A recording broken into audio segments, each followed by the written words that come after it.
అందరి గురువు గారు డాక్టర్ సీనారెడ్డి గారితో వేదిక పంచుకోవడం మరి మహాదృష్టంగా భావిస్తున్నాను. అదేవిధంగా మనకి వేదిక ఇంతవరకు అధ్యక్ష స్థానంలో ఉన్న ఆచార్య గోపి గారు, అదేవిధంగా మా సీనియర్ ఎంటీ కృష్ణబాబు గారు, జిహెచ్ఎంసీ కమిషనర్ ఆర్సి రెడ్డి గారు, ఇంకా అందరికీ నమస్కారం. ఒకసారి అంటే సాహిత్యంలో మెళకువల గురించి, సాహిత్య విలువల గురించి మాట్లాడే వేదిక అంటే ఆ పాత్ర మేము పోషించడం, ఎందుకంటే ఉద్దండుల ముందు సాధ్యం కాదు. ఆయన ఆ పరీక్ష పాస్ అయిపోయాం కాబట్టి దాని గురించి మాట్లాడలేదు. రెండోది, మరి గతంలో మేడం రాకముందు దివాకర్ల వెంకటావధాని గారు తెలుగు సాహిత్యం సివిల్ సర్వీసెస్ ఎగ్జామ్ ప్రిపేర్ అవడానికి ఇంటి దగ్గర కొంచెం కొద్దిమంది స్టూడెంట్స్కి బోధించడం జరుగుతూ ఉండేది.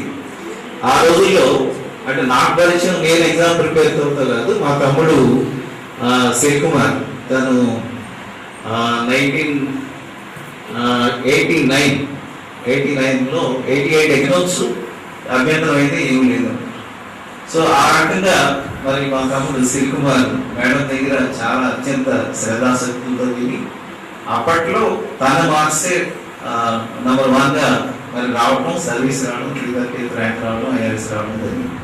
ఆ తర్వాత నేను కూడా మరి గ్రూప్ 1 సివిల్ సర్వీసెస్ కూడా మేడం దగ్గర తీసుకోవటం, మరి గ్రూప్ 1లో 11th ర్యాంక్ సాధించడం కూడా జరిగింది అనమాట.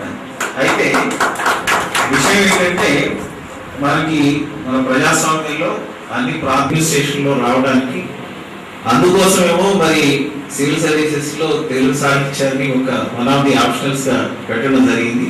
తెలుగు రాని వాళ్ళు, పేదవాళ్ళలో తెలుగు రాని వాళ్ళు ఎవరు ఉండరు. కొంచెం ధర్మతం లేదు, తెలుగు రాదు, సిటీలో ఉండే వాళ్ళకి రాకపోవచ్చు.